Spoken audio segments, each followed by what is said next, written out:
Hello बच्चों, कैसे हो? खुश तो बहुत होंगे। यस, सबको न्यूज मिल गई क्या?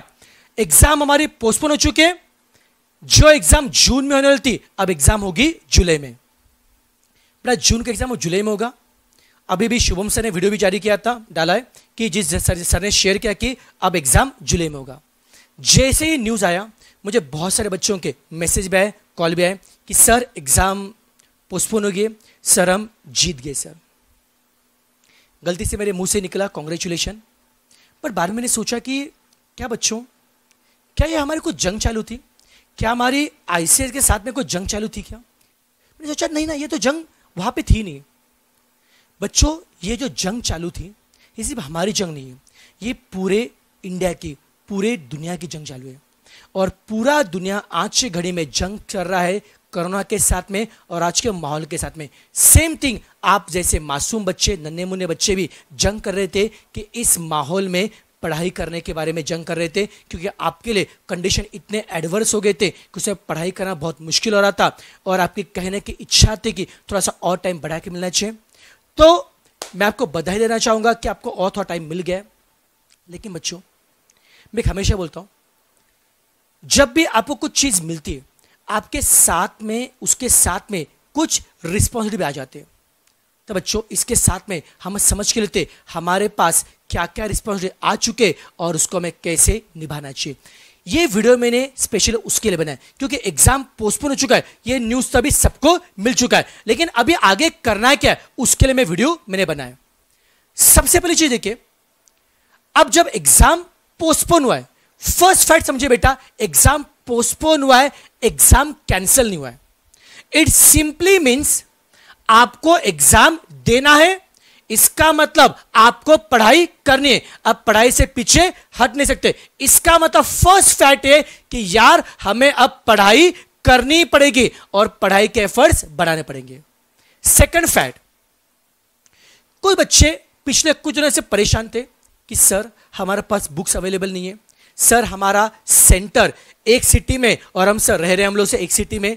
ये जो चीजें थी उसके लिए ऐसे ने आपको समय दिया है कि यहां पे कि हमको समय मिला है कि ये सारा कंडीशन नॉर्मल होगा, हम उस सिटी में जाके एग्जाम दे सकते। तो प्लीज मेरा आप सबसे रिक्वेस्ट है कि पिछले कुछ दिनों से आप जो आईसीएस के लिए, बेटा देखो बच्चों, मेरी रिक्वेस्ट है कि हम जितना निगेटिव चीजों के बारे में हम बोल रहे थे, उतना अगर कोई पॉजिटिव स्टेप लिया गया है तो आईसीएसआई को थैंक यू बोला हमारा फर्ज बनता है। तो मैं रिक्वेस्ट करूंगा कि आप में से जिन जिन बच्चों ने अभी तक आईसीएसआई के लिए थोड़ा सा निगेटिव कमेंट डाले थे, ओके, या जिन जिन बच्चों ने मतलब आईसीएसआई के लिए मतलब कुछ बोला था, तो प्लीज आप थोड़ा सा अप्रिशिएट भी कीजिए, प्लीज थैंक यू बोले। मैं किसी के साइड में नहीं बेटा बोल रहा हूं, बस मेरा एक ही रिक्वेस्ट था, क्या अगर हम लोग पता क्या किस जंग में नेगेटिव बोलते तो हमें पॉजिटिव बोलना भी आना चाहिए। ओके, ये हमारा है। और बेटा हमारा जो इंडियन कल्चर है हमें वही सिखाता है कि हमें हर चीज को हमें अप्रिशिएट करना चाहिए, वो चीज अच्छी हो या फिर बुरी, we should always appreciate the thing. ये हमारा कल्चर बोलता है बेटा। इसी कल्चर के अनुसार हमें ऐसे को हमें थैंक यू बोलना चाहिए। और मैं भी एज ए टीचर बच्चों के बिहाफ पे ऐसे को थैंक यू बोलना चाहूंगा कि आपने बच्चों के कंसर्न सुने और आपने बच्चों को इतनी हेल्प की। अब एज ए स्टूडेंट आपकी भी कुछ जिम्मेदारी बन चुकी है बेटा। फर्स्ट जिम्मेदारी देखिए बेटा, इस पूरे माहौल में हुआ क्या था, देखो ये जो प्रोटेस्ट बोलो या बच्चों का एग्जाम पोस्टपोन का जो डिमांड हो रहा था, एक तो ये बात वैलिड है कि यार कंडीशन वर्स हो चुके कि हमें एग्जाम सेंटर में जाना पॉसिबल नहीं था, ये फैक्ट है। ओके, अगर किसी एक बच्चे को भी अगर इंफेक्शन होता है, सबको इंफेक्शन हो जाता था, तो हम टाइम मांग रहे थे कि हमें कहने की ये माहौल नॉर्मल होने का हम टाइम मांग रहे थे। और साथ में सबसे जरूरी जो चीज थी जिसके लिए बच्चे टाइम मांग रहे थे कि सर इस माहौल में हमारे पास बुक्स अवेलेबल नहीं है, सर पढ़ाई का माहौल नहीं बन रहा है, सर अभी तक हमको सर लाइब्रेरी बैठने की हमको आदत थी, सब लाइब्रेरी में लोग सर 10 घंटे 12 घंटे बैठते थे, हम दोस्तों के साथ में सब पढ़ते थे, लेकिन सर अभी हमारे घर में इतनी पढ़ाई नहीं हुई, आगे पढ़ाई के आवर सब कम मिल रहे थे बेटा। क्योंकि मैं समझ सकता हूँ बहुत से बच्चे ज्वाइंट फैमिली में रहेंगे, पढ़ना बहुत मुश्किल है। बहुत सारे बच्चों के घर छोटे होंगे जहाँ पे उनको पढ़ने का अलग से रूम भी नहीं होगा। इस माहौल में मतलब यार हम घरों ये भी बोल नहीं सकते कि टीवी बंद करो, वो भी दिन भर करेंगे क्या। हम छोटे भाई बहन को ये भी बोल नहीं सकते कि आवाज़ मत करो, वो खेलेंगे नहीं तो क्या करेंगे। इस माहौल में बेटा आपको पढ़ाई के आवर्स कम मिल रहे थे, बहुत से बच्चे सिर्फ रात में पढ़ रहे थे, दिन में पढ़ाई नहीं कर पा रहे थे, उन्हें एडिशनल टाइम चाहिए था पढ़ने के लिए। तो बच्चों अगर आपको ये मौका मिला है तो प्लीज मैं रिक्वेस्ट है, अगर आप अभी तक अगर आप 5-6 घंटे पढ़ रहे थे, प्लीज थोड़ा सा आवर्स बढ़ाइए और आप लोग अभी एफर्ट बढ़ाइए, क्योंकि आपको एक पॉजिटिव चीज नजर आई है और आप पढ़ाई के आवर्स बढ़ा के एग्जाम के लिए अच्छे से प्रिपेयर रहिए। नेक्स्ट मैं पॉइंट बोलना चाहूंगा, आप इस चीज को यूटिलाइज कैसे कर सकते हो। देखो, अगर बेटा एग्जाम 1 जून तक होती थी तो हम वैसे में हम लोग 30 मई तक पढ़ने वाले थे, तो मैं आपको एक सजेशन देना चाहूंगा। आप ऐसा समझो कि आपके एग्जाम 1 जून को है, ऐसा अज्यूम करके आप 30 मई तक, ऐसा अज्यूम करके आप 30 मई तक एक बार पढ़ाई खत्म करो, 30 मई तक पढ़ाई खत्म कर लीजिए और 1 जून से लेकर 5 जुलाई का जो टाइम मिला है उस टाइम में रिवीजन करो। रिवीजन के लिए यूट्यूब पे जितने लेक्चर अवेलेबल है, जितने मैराथन अवेलेबल है, प्लीज उनको देखिए। सेकेंड चीज, राइटिंग प्रैक्टिस कीजिए। आप सबको पता है सीएस का बच्चा इसलिए फेल नहीं होता है कि वो पढ़ाई नहीं करता है। आप बच्चे बहुत मेहनती हो, आप बहुत पढ़ाई करते हो, सबसे मैंने में तकलीफ आते राइटिंग प्रैक्टिस में, एग्जाम के 3 घंटे में लिखने को नहीं आता है। तो प्लीज बच्चों, मेरा आपसे रिक्वेस्ट है, ये जो एडिशनल 1 महीने का समय मिला है, इस 1 महीने के समय में आप पिछले अटेम्प्ट के जितने पेपर होंगे, 2 अटेम्प्ट, 3 अटेम्प्ट, 4 अटेम्प्ट, जितने भी अटेम्प्ट के पेपर होंगे, या अगर आपको कहीं पे भी कोई मॉक पेपर अगर आपको मिलता होगा, मेरी रिक्वेस्ट है आप सभी पेपर सॉल्व कीजिए। ट्रस्ट करो, अगर इस वे से अगर आपने हर एक सब्जेक्ट के 2 से 3 पेपर भी अगर आपने सॉल्व किए, आपके मार्क्स डेफिनेटली बढ़ेंगे और पासिंग के आपके चांस बढ़ेंगे। तो जो 1 महीने का जो समय मिला है, आप उसको यूज कीजिए राइटिंग प्रैक्टिस के लिए। नेक्स्ट मेरा आपसे रिक्वेस्ट है, आप में से कुछ बच्चे ऐसे भी होंगे जो 2 मॉड्यूल कर रहे होंगे, जो बच्चे प्रोफेशनल के थे वो 3 मॉड्यूल कर रहे होंगे। अभी तक आपके दिमाग में कंफ्यूजन क्या था कि सर हम 2 मॉड्यूल कर रहे हैं, लेकिन मैं जानता हूं आधे बच्चों ने कैसे प्लान किया होगा, सर 2 मॉड्यूल है, सर 1 मॉड्यूल अच्छे से करेंगे, सर सेकंड मॉड्यूल 19-20 के थोड़ा बहुत करेंगे, सर 1 मॉड्यूल बढ़िया करेंगे, सेकंड मॉड्यूल थोड़ा बहुत करेंगे। सेट ऑफ में निकल गया, अच्छी बात है। 1-2 एग्जामिनेशन आ गए, अच्छी बात है, क्योंकि सर टाइम कम है। एक तो मॉड्यूल क्लियर होना ही चाहिए, हमारा एम है। यार ये सबकी बात नहीं कर रहा, कुछ बच्चों के माइंडसेट की बेटा बात, आधे बच्चे ऐसे ही सोचते, मैं जानता हूं। तो बेटा मेरे आपसे रिक्वेस्ट है, अगर अभी तक अगर अपने 1 मॉड्यूल अच्छे से कर रहे थे और दूसरा बच्चों मॉड्यूल अगर आप 19-20 कर रहे होंगे, तो मैं आपको बोलूंगा अगर एडिशनल अगर 1 महीने का समय मिला है तो ये ठान लो कि हमें जुलाई में दोनों मॉड्यूल क्लियर करें। अब आप माइंडसेट बनाओ, अब मैं एक भी मॉड्यूल 19-20 नहीं करूंगा, मैं दोनों मॉड्यूल 100% प्रिपेयर करूंगा, मैं दोनों के लिए इक्वल एफर्ट लूंगा। तो जिन बच्चों ने भी एक मॉड्यूल को थोड़ा सा निगलेक्ट किया था, जिन्हें थोड़ी बहुत कम पढ़ाई की थी, उसको अच्छे से पढ़ाई करो। ओके बेटा, तो इस चीज को आप दोनों मॉड्यूल को क्लियर करने के लिए यूटिलाइज कीजिए। This 1 month will save your 6 month.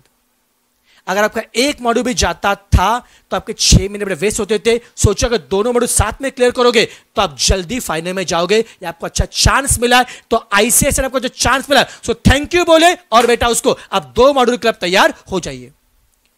Next मेरा एक सजेशन है, अगर आप में से कोई बच्चा 2 मॉड्यूल के प्रिपेयर है, जो डाउटफुल थे 2 मॉड्यूल के लिए, आप 2 मॉड्यूल अच्छे से प्रिपेयर कीजिए। और जो बच्चे 2 मॉड्यूल के लिए अच्छे से पढ़ रहे थे, जो सारे निगेटिव माहौल का साइड में रख के डेली हर एक सर के अच्छे से पढ़ाई कर रहे थे, वो लोग प्लीज आप लोग रैंक के लिए ट्राई कीजिए। अगर एक्स्ट्रा 1 महीने का समय मिला है, आपके अभी तक के जो वीक सब्जेक्ट थे उसको ओवरकम कीजिए। कल किसी को लगता है सर मुझे टैक्स मुझे टफ लग रहा था, कि बच्चों टेंशन मतलब बेटा टैक्स का आप रिविजन कीजिए अच्छे से और ओवरकम कीजिए।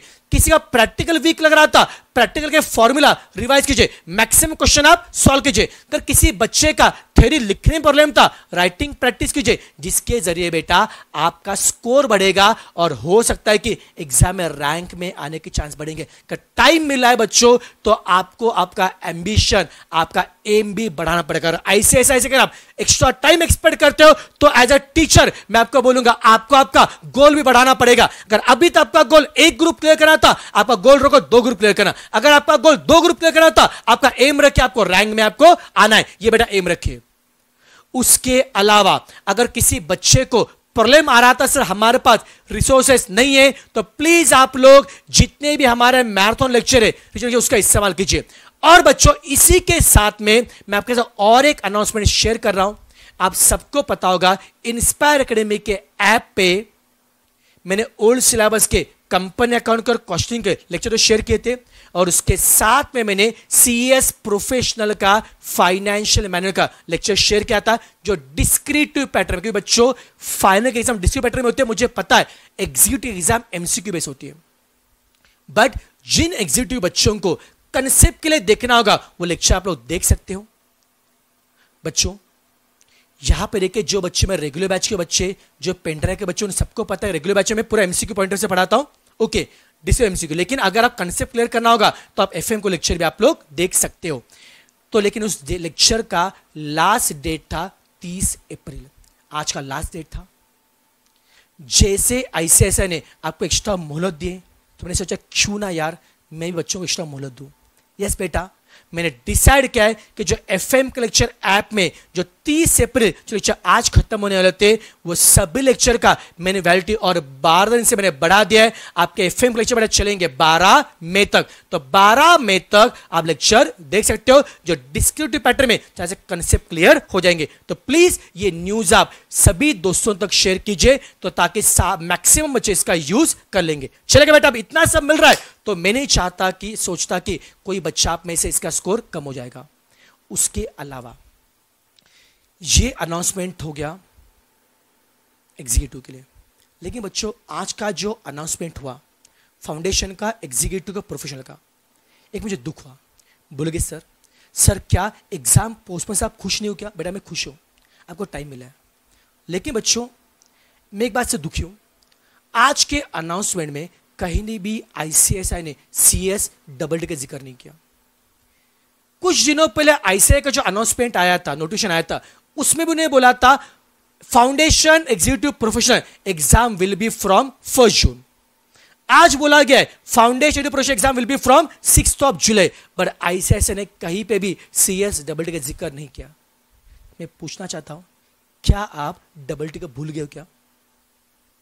प्लीज मेरे आईसीआईसीआई से रिक्वेस्ट है, प्लीज आप लोग जल्द से जल्द डबल डी के बच्चों के लिए नोटिफिकेशन लेके आइए, क्योंकि वो भी सीएस के स्टूडेंट्स हैं और उनकी एग्जाम तो 28 मई से थी।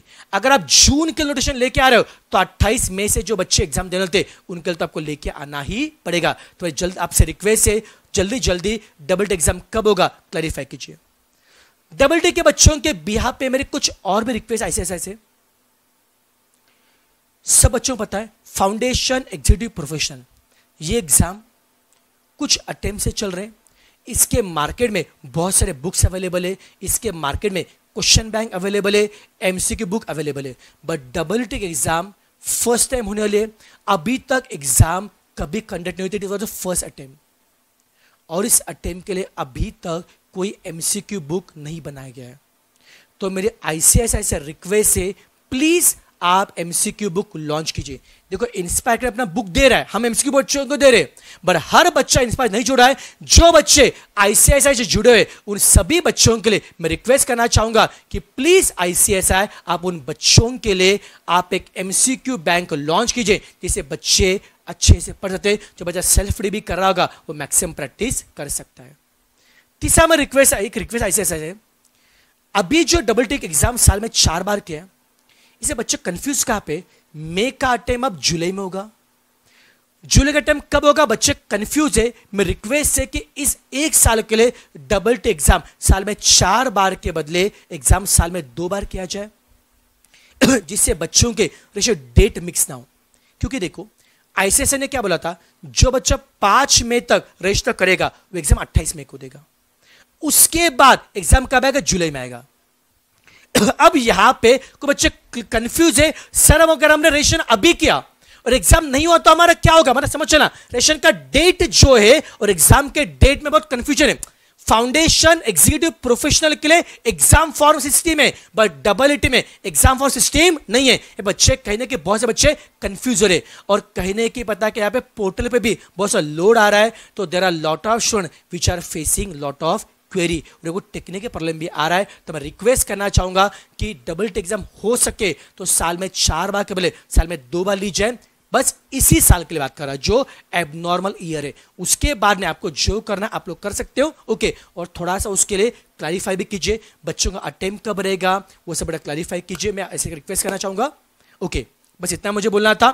तो जो बच्चों के एग्जाम पोस्टपोन चाहिए उन सबको मतलब वंस अगेन अगले अटेम्प्ट के लिए, अगले मतलब जुलाई अटेम्प्ट के लिए बेस्ट ऑफ लक। अच्छे से पढ़ाई कीजिए, इस चांस को गमाना मत। प्लीज प्लीज बच्चों, आप दोनों मॉड्यूल बोलो या फिर रैंक के लिए आप लोग ट्राई कीजिए, और मैं चाहता हूं कि आप में से हर एक बच्चा जुलाई में अच्छे एग्जाम देगा। और एक लास्ट में और एक बात अंडरलाइन करना चाहूंगा बच्चों, जब ये डिस्कशन हो रहा है यहां पे और एक भी डिस्कशन होगा कि क्या जुलाई में भी एग्जाम होगा, क्या ये एग्जाम कैंसल भी हो सकता है क्या?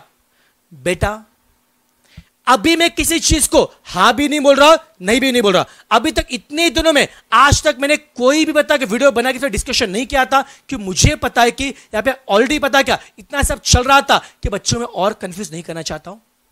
बस एक लास्ट में इतना बोलना चाहूंगा कि अभी भी इसके बाद भी और वीडियो बनेंगे जहां पे लोग बोलेंगे क्या जुलाई में एग्जाम होना पॉसिबल है, क्या एग्जाम कैंसिल होगा क्या? बेटा मेरा आपसे इतना रिक्वेस्ट है, ये सब बातों पे ध्यान मत दीजिए, जो होगा वो हो जाएगा। जैसे देखो आपको टेंशन क्या था, एग्जाम पोस्टपोन हो गया फिर नहीं होगा, आईसीएसआई ने सही समय बता दिया एग्जाम पोस्टपोन होने वाले, वैसे आईसीएसआई सही समय पे बता देगी एग्जाम का स्टेटस क्या रहेगा।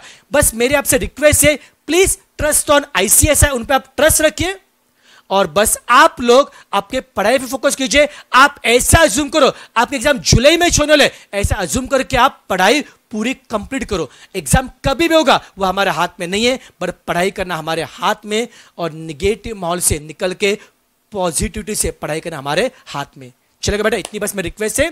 चलो, thank you so much, have a nice day, keep studying, best wishes for your study and for your exam. Take care, have a nice day.